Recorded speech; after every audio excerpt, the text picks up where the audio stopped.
Hi, I'm Park Howell, and welcome to a special New Year's edition of the Business of Story, focused on how you can create a new beginning in 2018 by being your best and boldest non-fictional you.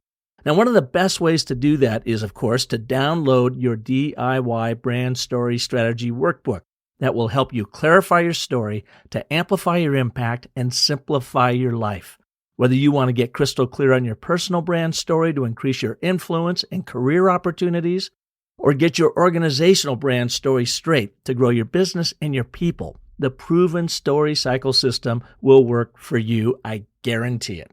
By clarifying your story, you will know when to say yes, and often more importantly, no to career and business prospects, because you'll be living into opportunities that are best for you.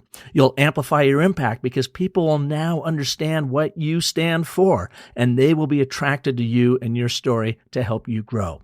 And believe me, a defined brand story will simplify your life in 2018 because you will be true to you and not living into someone else's story.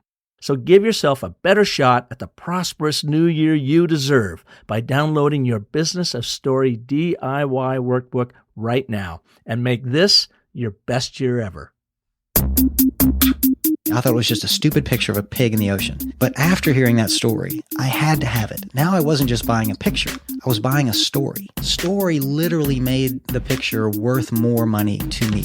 That's what businesses are about. People buy brands. People buy stories much more than anything else. I work with a lot of big enterprise companies, but let's just say I always tell folks, drop the PowerPoint, close your laptops, start with your story. If you want people to get engaged and you want people to act, you have to tell them an emotionally powerful story. That's with great characters, it's with uncertain outcomes, and it's with high stakes and drama. All business strategy is a story.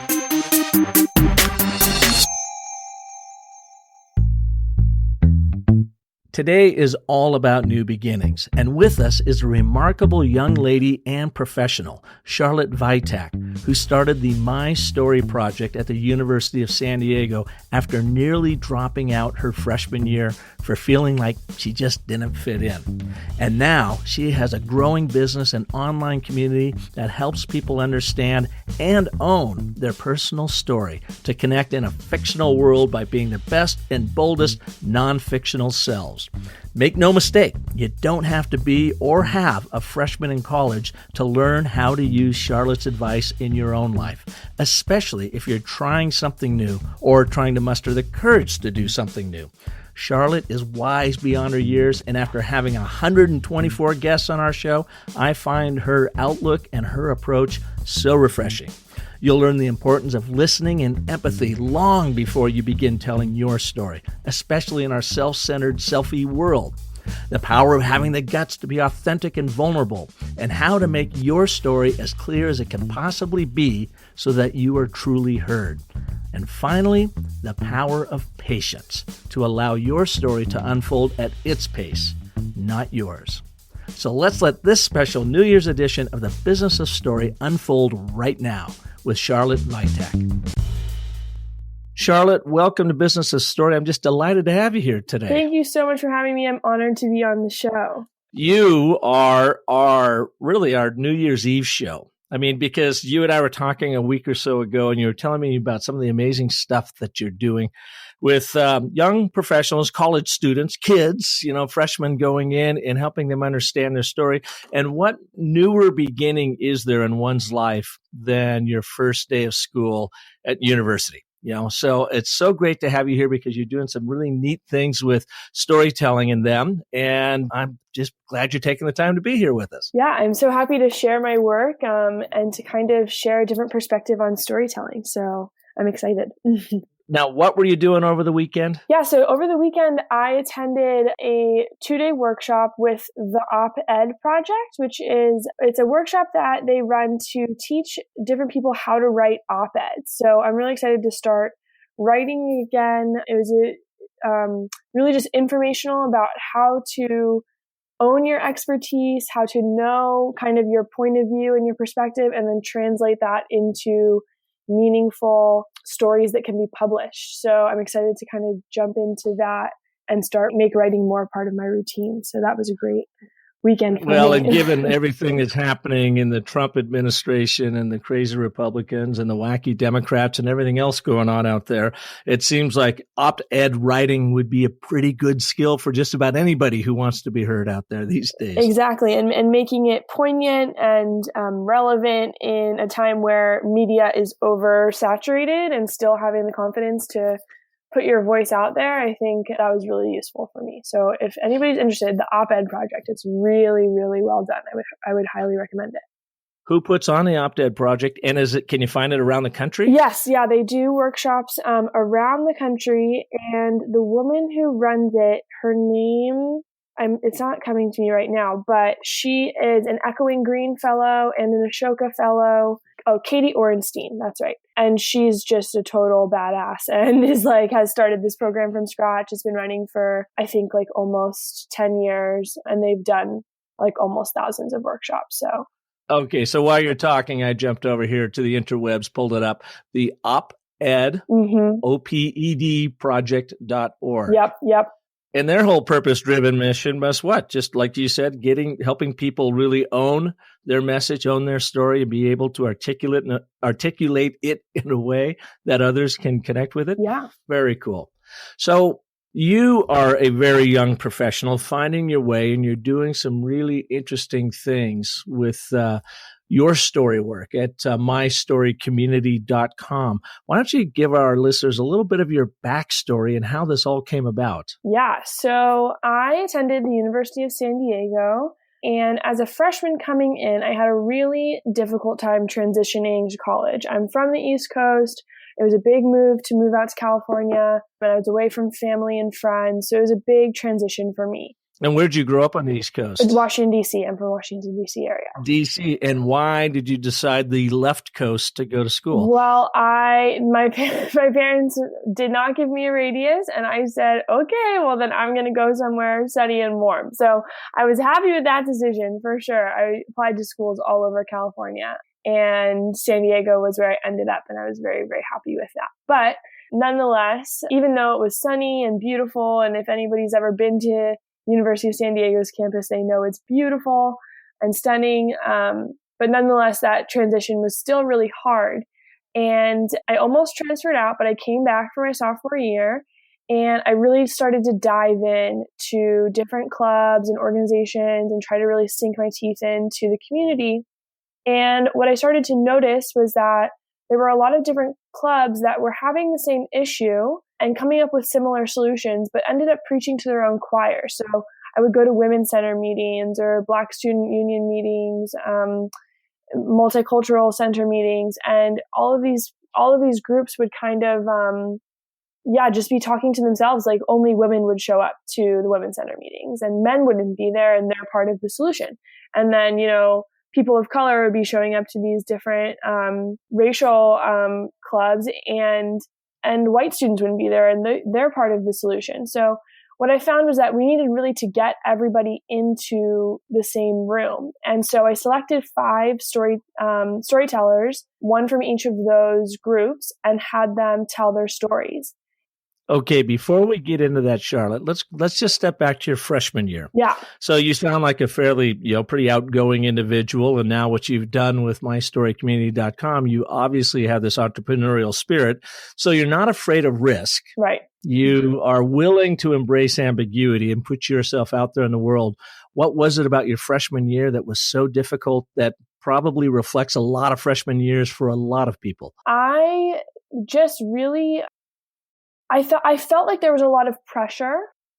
My whole entire life, my dad always said, do good in school so you can choose what college you want to go to.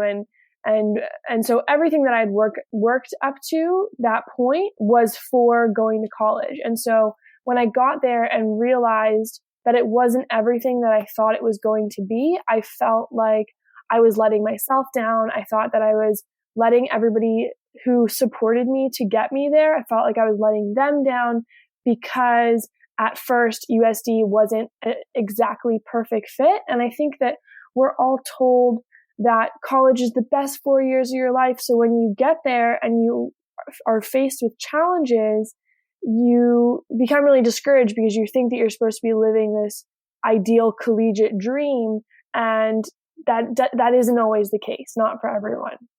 What was your ideal collegiate dream, and what was your reality then once you got there? Well, I went to a really small high school, right? A lot of really great close-knit community that was kind of built in for me. And so I thought that I expected that in college too, to find friends really quickly, to identify with my school really quickly, and to build relationships, meaningful relationships quickly. But when you're thrown into a pot of 5,000 people instead of 300, there's a lot more sifting to do, a lot more effort that you have to put in to find your niche. And I was not prepared for that. So that was kind of the challenge that I faced. It was overwhelming for me because I'd gone to really small schools all my life, and USD isn't huge, but it was still a big change for me personally. So did you ever feel like you wanted to quit University of San Diego and head back home? Yeah, definitely. I almost transferred, which looking at it now and before I went into college, I was kind of like, oh, well, if you don't like it, you can always transfer. But when I was facing that decision, it was really pivotal for me because at that time, it felt like the ultimate moment of defeat. Like I had applied to so many schools, gone through such a process to find the school that fit me, and worked my whole life to get to this point, and I messed it up and I didn't choose the right one. And that was really hard for me to handle. And of course, that was just a story you were telling yourself. You didn't actually mess it up, but inside, in your mind, you were telling yourself this story that you messed it up and you felt like now you had to fix it, even though there was nothing to fix. Right. Exactly. Yeah. Can you take us to that moment where you were going to say, I'm out of here, I'm transferring, that's it, I'm done? Can you take us to that pivotal moment where you decided not to transfer? Yes, I remember it vividly. So I was deciding about whether to transfer to Northeastern or to stay at USD.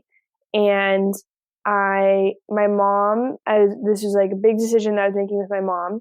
And I think that we had put down a deposit, like $1,000, I think. And so I really felt like I had committed to Northeastern, but I was driving along in my car and I don't know what it was, but something just hit me and I almost had like a mini kind of panic attack. And I was like, that's the wrong decision. I need to stay. I have to give it another shot. So it really wasn't like, it didn't really make sense at the time. It was honestly just an intuition type thing. And thank God I did follow my gut. But it was totally just like this bizarre moment of clarity. And I was just like, I've got to change my course right now, because if we move forward anymore, it's not going to be right for me. So yeah, that was a hard call to make just because my mom had already put down the money. So I felt really guilty again, but I was like, it's not right. Like me moving out to Boston, it just wasn't the right fit at that time. So right. And you know, Charlotte, what you are a really great example that I think all of us go through, regardless of what stage you are in your life and what age you are, is that we get so intent on focusing what we believe the story should be. So you were showing up to University of San Diego with this whole story running in your mind of how wonderful it's going to be, like right out of Disney. You're going to be welcomed by everybody. You're going to have all these new girlfriends. You might meet the guy of your dreams. You're going to study everything you want, you know. What we don't do is take the time to actually analyze the scenes in our life, you know, the little pivotal moments that actually make up the bigger story, the true story. So you were living into a fictional account, but once you became real clear on what you wanted and became your best non-fictional you after that moment, then you finished up, you know, went on to the rest of your education at University of San Diego. And it really sounds like you're excited about that. Yeah. And it definitely was a real moment of agency. You know, I think it was a moment of me realizing that the only person that can make a difference in my experience is me. And I think that's why I went back to USD with so much intention to, like I said, sink my teeth in and really have the experience that I wanted. It's funny, there becomes a tipping point, doesn't it? And you'll experience this again throughout your life. I know I still experience it at age 56, and I've been through all this, is that you do build up so much anxiety and angst about something that at some point you just have to let it go, and it washes over you in that moment, as you said, a gut instinct that just said, wait a minute, this isn't right. It means you, I think, really have just come to grips and now are embracing those obstacles and antagonists that you've created in your own life, as you point out, giving yourself agency. And now you are prepared to live into a whole new non-fictional story, a story that you control and can be successful at. Definitely. Yeah. I mean, yep, you said it. So let me ask you this real quick for all of those listening out there, whether you are in school and are feeling the same way Charlotte is, or you are parents of a young student, male or female, that is going through the same thing, and they're thinking, gosh, I'm not sure this place is for me because they haven't given enough time. What advice would you give them? So first things first, exactly what I just said, sink your teeth in and really push yourself, because that was my issue. I was really staying in my comfort zone. And for me, at times that literally meant my dorm room. I really wasn't getting out and being active as much as I should have been. And so that's advice number one. Just get out of your comfort zone and push yourself into unfamiliar spaces, because that's where growth happens. And then secondly, I think another thing is that you just have to have patience. I think that freshman year is a hard time for everyone. And that's something that my story tries to bring to light. And social media makes it look like everybody else is having a great time and things are going smoothly, but really everybody's going through a huge transition period. And so I think if you just kind of give yourself the patience to let yourself feel uncomfortable and feel lonely and then make friends and go through these ebbs and flows, then you'll find that the time that you invest will pay off, and you'll find your own home within that space with time. So by the time then you got, and by the way, thank you for that. That is terrific wisdom. Mm-hmm. By the time you left as a freshman, you were ready to come back as a sophomore. And I would imagine, did you ever in your freshman year start talking to other people and seeing if they were experiencing the same things? Or what was it that you learned in that year outside of yourself that helped propel you into your sophomore year and helping others? Yeah, I guess it started with me joining the club that I was involved in all 4 years, which was our Changemaker Student Committee.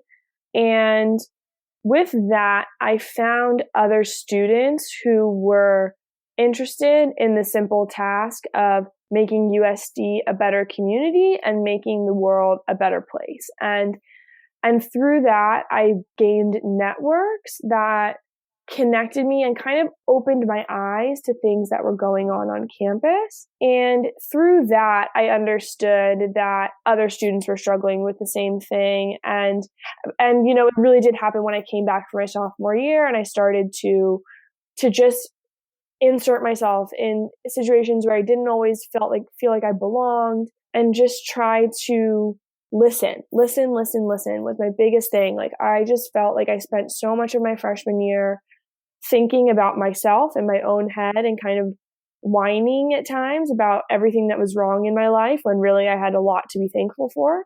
And so sophomore year, I came back and I was being really intentional about listening to other people's experiences and learning from them. And then also just that practice gave me so much data to understand how the student body was feeling, that then I was able to learn from that and translate it into action, which was my story. So that's kind of the process that took place, I guess. So you turned whining into wisdom. Yeah. I love that. Okay, so when did stories start coming in? I mean, did you just have an epiphany one day of saying, look, at people got to tell a better story? Or how did the story thing come about? Pretty much. I mean, I felt like that's what I was doing, right? So I was going around and listening to different people's stories. And there had been a similar event on campus that kind of almost got there, but didn't quite kind of pull it all together. And so a similar event being like a storytelling event? Exactly, right. But it was kind of more, it didn't bring in the diversity element that I thought that it needed. And so, and it just didn't have the intentionality that my story does. So then so what happened was I kept on listening to people's stories. I just listen. And I realized how much I was learning by shutting my mouth. You know what I mean? Like for our first poster, the tagline was "Shut up and listen," because like everybody on campus, kind of like me in my freshman year, always had a lot to complain about. You know, student government spent how much money on this? You paid how much money for this person to come? Like just complaining about things in the dining hall and all these things that don't matter. And it was just like, can you guys just shut up for a second and listen to somebody else speak besides yourself? And that was kind of a frustration that I was having with the student body. And so that's when we decided to really bring in people to tell great personal stories about their experience on campus from different perspectives and bring people into the room together to listen. And what I found was, so we didn't know if people were going to show up or not. When we closed the doors at 7:15 for the event to begin, there were 75 people sitting in the room, which was the biggest event that I had ever seen. That there was no free food. Nobody was getting extra credit. Nobody was coming because somebody else told them to. That was 75 people that came on their own intuition. And that was the moment that I realized that, this wasn't just something fluffy. This was something that people needed. It was a necessity for our campus at that moment. And this was your shut up and listen event. Yeah. Well, the event was called My Story, but the tagline just had, the poster had a face, my story, the title, and shut up and listen. So that's all the information that people had. Which By the way, do you still have a file of that poster? I would love to see it. We'll put it in the show notes. If you've got one, you can send me a PDF of it. I will. That's awesome. So let me ask you this: you shut up and listened to a lot of people, and you heard many, many, many different stories. Did you find that there was a thread that connected all these stories? Was there a sensitivity, something happening in all these people's lives that they had in common? Yeah. Well, one thing that we try to stress in all of the stories is a sense of authenticity and vulnerability. So that's kind of a quality that all of the stories had. In terms of a theme, I think that the biggest theme is that everybody thinks that they're the only one going through it. And everybody thinks that they are alone. And what this event illuminates is that there's a community of people that are all kind of struggling in their own particular ways. And to burst that bubble is really impactful for a lot of students. At the end of every event, we do an activity where people kind of summarize how they're feeling and write it down in one word on a sticky note. And one of the most interesting things that I've ever seen written down was that multiple students have written, "I feel heard." And these are students who sat in the audience and didn't speak the whole time. And so there's this quality that the stories have of amplifying a voice that isn't being listened to. And by hearing that voice amplified, you in turn feel heard and validated and all of that. So you're saying the people in the audience that were just listening to these stories somehow felt heard in listening to these other people's stories. So they were literally buying into and projecting into this person's story. So you might be on stage telling your story, but I might be in the audience saying, I totally relate to what Charlotte's going through. Gee, maybe I'm not alone in this. Exactly. And I think that there's, out of my story, there's kind of two ways that empathy takes place. And I think that one of those ways is exactly what you're saying. Oh my gosh, I thought I was the only one. Look at this person bearing their soul about, being a first generation student. I thought I was one of the only people who went through that.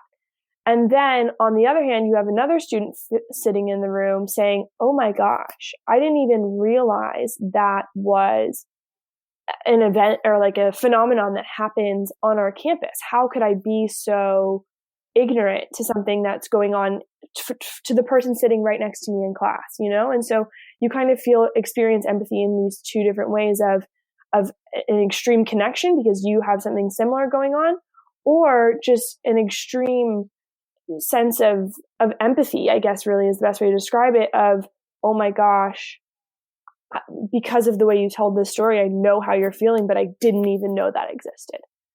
Mm-hmm. That's really great. So this first event you had, it must have been fairly early in your sophomore year. And what were well, I guess you gave us your primary takeaways. What did you do with this knowledge next? Yeah. So the first thing that I knew I had to do was we had to do it again because people just absolutely demanded it. And what I learned for that first event, we really didn't train the storytellers at all. We kind of just let them do their own thing. And I knew that they needed more support. That was one of the biggest pieces of feedback that I got. And so that's when more support in giving them story structure, in helping them write, and present. And so that's when it's really turned from an event into a program, because then we started to institutionalize having story mentors and a curriculum and kind of things that made it more complete, so that the stories were better, so that those experiences of empathy were magnified. What was your experience the second time you did it then? The second time? Well, first of all, we had our audience almost doubled. We went up to 150. And so that was great to know that this again was a need and that it was going to kind of have this word of mouth quality. So that was really validating for me.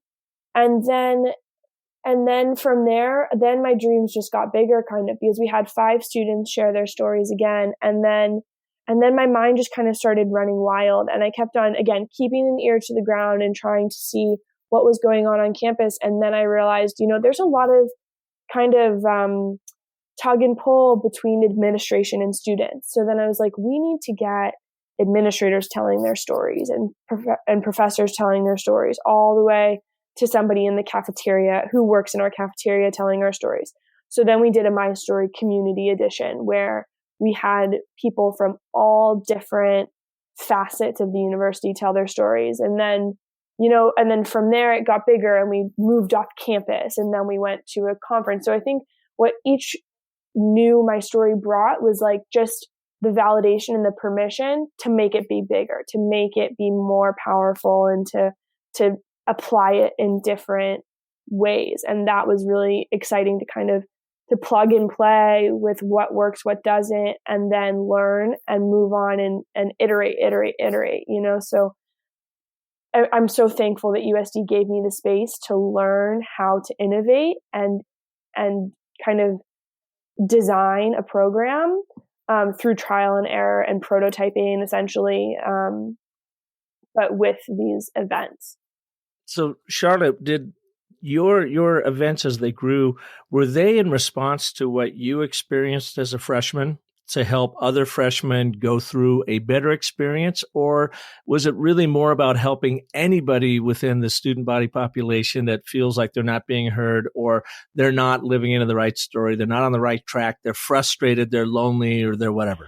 Right. Both. Absolutely. The thing that always keeps me grounded and keeps me on mission, I think, is it's so that my freshman year was so challenging for me that it has stuck with me in a really visceral way. So whenever I'm doubting what I'm doing or why I'm doing it, it's very easy for me to snap back to like, well, if I was a freshman and had gone to a My Story, that would have helped so much. And so it's very easy for me to remember why I'm doing this. And that kind of lonely freshman tugs at my heartstrings, and I know what that's like. But then I've also, there were other times of loneliness in my college career where My Story helped me tremendously. And I've heard from other people that it helped from storytellers, that their experience has been incredible, of owning their story and knowing who they are and all that type of stuff. And so it all started with that lonely freshman, but I've learned that it really applies to even seniors who are leaving and want to feel proud of the school that they're leaving, and to know that they could go to an event that's so focused on community. I think that walking away from your campus, knowing that that's the value that your campus prides themselves on, that means a lot to me too. Yeah. Now, is this your My Story event? Is it about building a better community there, or is it really connecting with the people in the audience to help them get to be really true and vulnerable and embrace that ambiguity of their own true, authentic story? I think again, it's both. I can't choose between those two. I think Gotcha. that, when we wrap up the event, I say, this is the type of empathetic, vulnerable community that we want to live in and be a part of and build together. And at the same time, I think that you can't help but walk away from that event and think about your own position in the university and what your story would be if you were to tell one, and how that connects to the stories that you heard. So it really is both individual and community based. I would argue that it starts with the individual story. You got to really understand where your place is in the universe before you can figure out where your place is in the university. Sure. I mean, it really is. The community development becomes a byproduct of people that are truly understanding their stories and what they're doing about it, and making hard decisions. Maybe it's changing a major. Right. Maybe it's getting rid of that boyfriend or girlfriend that's not really helping you out. That's not a part of it. There are all sorts of things going on. As you said, starting to listen more, having more empathy for those around you, that then opens up your world to a whole new world of education and social dynamics that you maybe had never experienced before. Because, let's face it, there's a lot of growing going on at that time in your lives and all of our lives when we go to school. There's a lot of maturity, especially in guys, that has not yet taken hold. So this is such a warm melting pot of social dynamics and what people are thinking about themselves, that I think it's great that you give them a safe place like this that they can come out and talk. Have you experienced, you get 5 students up on the stage and they're telling their stories. I would imagine that triggers and inspires stories in your audience, and that afterwards you have quite a robust conversation of the crowd within themselves, because it's triggered a story that they can now think about, own, and articulate. What's that look like? Yeah, that is one of my favorite parts. Before My Story, I would go to events and people would kind of come, sit down in the auditorium, and then leave when it was done. And at a My Story, we kind of do a couple of activities like that sticky note activity, and a couple different methods that you can respond to the storytellers.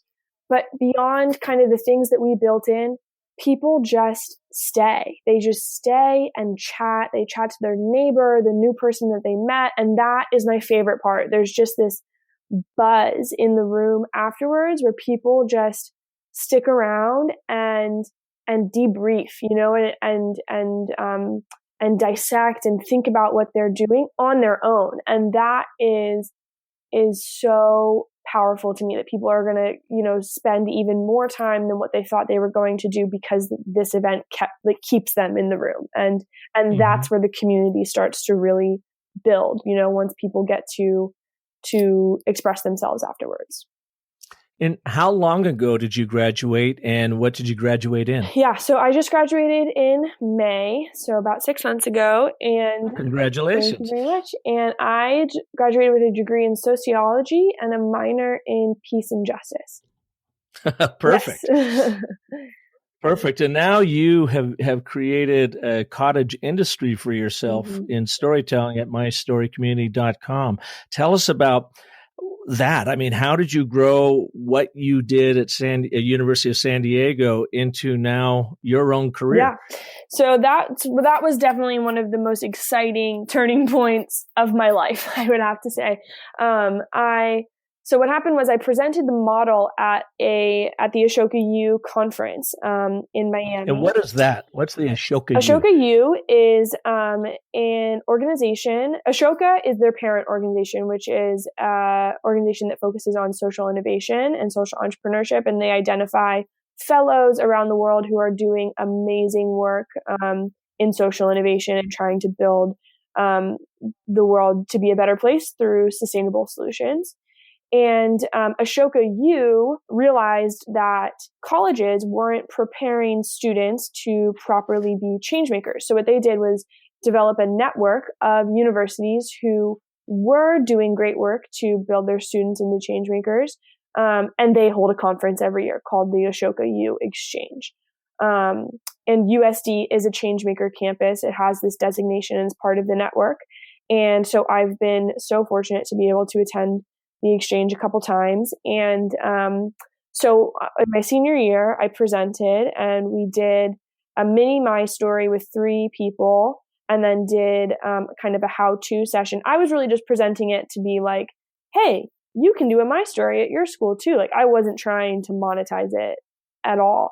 And just kind of to share the knowledge and share the wealth. And then other students and schools came up to me and said, no, like this is a really great model and a really great program. And we would love to bring you in to help implement it. So from there, everything changed. And I really started seeing this as a social venture to try to kind of change campus communities one school at a time. So that's what we're doing now and trying to bring the model to as many universities as possible. Do you do a program specifically for freshmen to work with them on, onboarding them, for lack of a better term, to have them have more success? So what we do is we can adapt the model to work at orientations. And so in that way, you kind of, exactly what you said, onboard students into the campus community to say, this is how we operate here. This is how we treat each other and think about each other with empathy and respect and vulnerability. And we did that for the first time at orientation at my alma mater this past year, and the results were incredible. The discussions that happened throughout the day and the rest of the activities that went on that day were so much more meaningful because we started the day with this tone of authenticity. A lot of times orientations can be kind of canned, here's the gym, here's the cafeteria, know your way around, which is important, but they sometimes lack that kind of, here's what really goes on, here's what you need to kind of brace yourself for, and but also be excited for. And so give us an example of that kind of story, because I love that. Yeah, it was great. So one of my favorite stories that happened at that My Story was a story told by a student named Luke Garrett, and he told a story about his own faith. He is a very religious person, grew up kind of finding his own religion, and it really landed in Christianity and Catholicism. And he had kind of a closed mindset towards people within the LGBTQ community. And he was pretty vocal about that.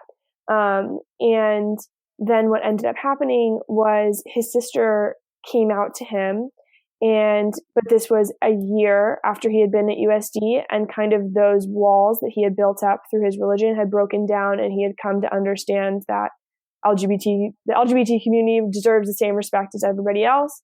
And so his sister was terrified to tell him, but when she did tell him, he embraced her, and they're really close friends. And so it was this really beautiful story of him going through his first year at college and embracing the changes that come along with that, and kind of showing how something that was seen as a really kind of big thing in his morality shifted because he was open to that shift. And so I think that was a beautiful story because it showed how, things are going to change over this first year that you might not expect. And then to people sitting in the audience who might be scared to be coming to a Catholic college and thinking, oh my gosh, I am scared that people aren't going to accept me for who I am, to hear a white man tell a story about how his perspective changed through his experiences with people within that community. I mean, come on, that's like so powerful to know that that's the space that you're walking into, that people are willing to learn and change and embrace you. Yeah, teaching at ASU, I can just picture the administrators wincing with that story in the background. Like, okay, all right, are you cool? But I can see the audience totally buying into it. Just like, wow, that was cool. That was honest. Right, exactly. Mm-hmm. And I think that also that I was nervous for that reason too. At USD, I was like, this is orientation. How is that going to sit with the Catholic aspect of our university? But I think that what people misunderstand is that Catholic universities really do preach a message of of love and social justice really is what a lot of universities come down to. And this story was exactly that. It was all about, loving another person because that's the right thing to do. So, Yeah. So it was really, really a beautiful story. So take us through your process. It looks like you have 3 primary elements Yep. to your My Story process. Yep. So the first thing that we try to do is evaluate what a campus needs. So are you guys lacking in communication? Do you feel like an ivory tower and people can't really access your institution? There's a myriad of common problems that universities have that we try to kind of diagnose. And how do you find that? We do that through basically in-depth interviews and just kind of, usually the universities come to us with a pretty clear idea of what that is, but then we just really have conversations. We talk to the people who are bringing us onto campus. We talk to students in coffee shops and stuff like that, and really just try to get on the ground and learn as much as we can about that ecosystem, because that's how the process at USD started for me. I just listen. So that's step 1. From there, we identify stakeholder groups within that issue and try to kind of identify the different populations that hold tension within that issue. And then from there, we select one storyteller from each of those groups. And we do this based on applications, referrals, nominations, all that type of stuff. And then we train. So we have a workshop that we do, a 1-day workshop with our curriculum, and to kind of get people to have a solid first draft and get started with their story. And then from there, it's just one-on-one mentoring. It's just anybody who's a writer understands the editing process of just back and forth until it's the best that it can be. And then we hold an event and we try to make it as personalized as possible. We like to say that we can make your, college auditorium feel like a campus coffee shop. We want to try to make it feel as inviting and as warm as possible, to kind of set that tone for a beautiful event where people will be hopefully really pleased and touched with what goes on. So you go out and you do your discovery to find out, evaluate what they need. You find the shareholder groups that you said that hold the story tension. Give us an example of one of those groups of how you would identify or label that group. And then what was the kind of story that emerged from that group that then connects the audience with the university and the administration? What does that look like? Sure. So at Fordham University, we noticed that there was a big kind of tug and pull between commuter students and students who lived on campus. And in that case, actually, it was more of a disconnect. It was more that those students felt like they weren't integrated into the community and didn't feel supported. And so we found a student from the Commuter Student Association. That was kind of a condensed group where we could find people. So we targeted the Commuter Student Association and found a woman to speak named Chantal. And she told us this incredible story of she had a couple members in her family pass away. And she kind of described the story of feeling really isolated because she wasn't living on campus and didn't feel as integrated with the community as perhaps somebody who did live on campus would. And that just kind of shattered what it meant to be a commuter student, because I think a lot of times students who live on campus think that commuter students are just busy and aloof and don't really want to invest time on campus, when the reality is that, they do want to be there and they do want to be involved, and they just don't always have the right avenues to get there. So that was kind of an example of how we saw a problem, we identified a group, and then this story came out that really connected across the board for people to listen to. Well, that's cool. So it doesn't matter if you're a freshman coming in as a commuter or a resident, a full-time resident, or if you're already a part of the school campus, that now you also, as you said, through listening to Chantel's story, you have a much greater understanding, appreciation for what she goes through and what she's feeling, ultimately getting to that empathy point. And without empathy, you really have no story. Exactly. Yeah. Wow. I can see how that's powerful. Now, I take it we're not taught this in school, you must have connected the dots, not only from what you experienced as a freshman to then how you created your first few events and what you were studying in sociology and peacemaking. And then you must have, in your own way, been able to create this fabric around this story that makes these events so powerful. Yeah. And I think that a lot of that comes from, I've always kind of positioned myself in these communities that promote social innovation and social entrepreneurship. And in these communities, there's a lot of emphasis on design thinking about the person that's going to be using, they refer to it as a product, and this is going to be using your program, and focusing on their needs and their reactions and thinking from their perspective. So that obviously, really accelerated my story. And then also, within these communities of innovators and entrepreneurs, you get a lot of permission to fail. And I had failed so many times before I started my story, and there were many micro failures that happened along the way, and not taking those as losses and defeats and turning them into opportunities for growth. And so being surrounded by people who helped me to think like that helped me to keep on building the program rather than chipping away at it. And I'm really thankful for those people on my campus that gave me that mindset. Okay, Charlotte, so take us to one of your biggest failures. When it was all said and done, you were like, oh crap, what just happened and what do I learn from that? One time we had knock on wood, I've never had a storyteller freak out and not tell a story and say, oh my gosh, I can't get up there. Thank goodness. That has not happened yet. Right. So knock on wood. But one time I did have a storyteller go up, and she was supposed to tell a story about kind of her cultural identity and her challenges growing up, presenting as white. People thought she was white, but she was also an immigrant. And so that was a really difficult challenge for her. So that's what she was supposed to tell her story about. But she ended up telling a story about, she got on stage and was so impacted by the stories that were told that she ended up telling a story on the fly about being a survivor of sexual assault, which was so brave of her. And I was so taken aback by how much she had been affected by the other stories. And I was really honored by that. However, it was also a moment of like, oh my God, what are you going to say? Like, what's going to happen next? Because especially with those stories, we try to tailor them to make sure that they are, that they're not triggering, that they're sensitive to the audience needs, and safe for the storyteller as well to be telling that story. And that was like the longest 10 minutes of my life. And I was just like, should I go up? Should I go take the mic from her? That's going to be embarrassing for her, embarrassing for me. Like, I don't know what to do. So I just kept on listening really closely and making sure that, just kind of trying to make sure that she wasn't going to go down the wrong path.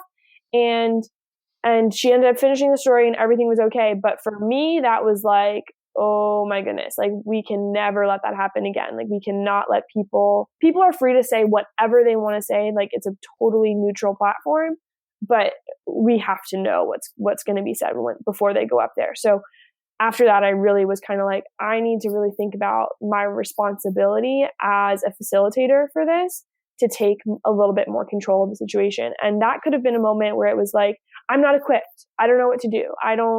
I'm making this up as I go along, and I'm not sure how I can avoid that. But instead of that, now we have contracts that our storytellers sign, and they know what is expected of them, and that's not okay. And so we really kind of built a solution rather than thinking, well, I don't know how to handle this, and I'm going to give up, So that was a moment for me that I'm really happy that I was able to kind of learn from and move forward. But wow, that must have been an incredibly powerful moment. It was terrifying. It was terrifying, but for the audience, I would imagine it was quite powerful. Yes, yeah, it was. So let's round out today's show and tell us, how do you coach people on telling a story? What do you tell them to get them in a narrative mindset and to structure the stories they're going to tell? So the first thing that we do is kind of set up some pillars that we want people to kind of live by and exemplify in their stories. And those 3 pillars are authenticity. So everything that's told has to be true and from a space of honesty. Secondly is vulnerability. And the value that comes from that is people, it's kind of a challenge by choice. You're able to be as vulnerable as you're willing to be, but knowing that the more vulnerable that you're able to get and honest that you're able to get with yourself, the more relief that you'll feel when you tell a story, and the more that the audience is going to be able to connect. And when you kind of explain that to people in a gentle way, they really understand what you're saying. So vulnerability is a big pillar of what we do. And then clarity. So this is where the editing comes in, and understanding that that we're going to edit your story not to chip away at it or to make it less than. We're going to make it so that it's the clearest that it can be, so that people can understand what you're saying and appreciate the value of the story that you're bringing. And so with that, that's where the narrative arc comes in, and that's where we kind of transform this from. A lot of times people kind of bring us essay style stories because that's how they've been trained to write. And in the editing process, we try to make it as narrative as possible. And we use story arcs and different kind of tools and tips to make that more approachable for an audience's ear. Yeah, so you do have some frameworks that you can say, here's a setup, here's the problem, here's the resolution, and take them a little bit by the hand through that journey. Exactly, yeah. Yeah, amazing. And can people go to your website and learn about this sort of thing again at mystorycommunity.com? Absolutely, yeah. So that's definitely a great resource, and you can reach out to us for more info, and we'll be happy to pass some more detailed info along if you're interested about learning more. I was going to say, if I'm a parent and I'm listening to this and I'm thinking my son or daughter is going to school this fall, and this, Charlotte, sounds amazing, how they can get in touch with you through this website and refer you into their schools? That is absolutely the best way to do it. Through the website, we have different mediums that you can kind of click through and to contact us, and we'll be in touch, and that would be amazing. Yeah. Oh, great. Okay, so here we are. We're at the beginning of a brand new year. This is literally launching on New Year's Eve. So what advice do you give to our listeners, regardless of whether they're just starting high school, starting college, starting a career, starting a company, leaving a company and starting a new chapter in their life, regardless of age and where your station is in life, everything you've learned in this process? What's the advice you would give our listeners? Well, first things first, happy 2018 to everybody, and good luck in the new year.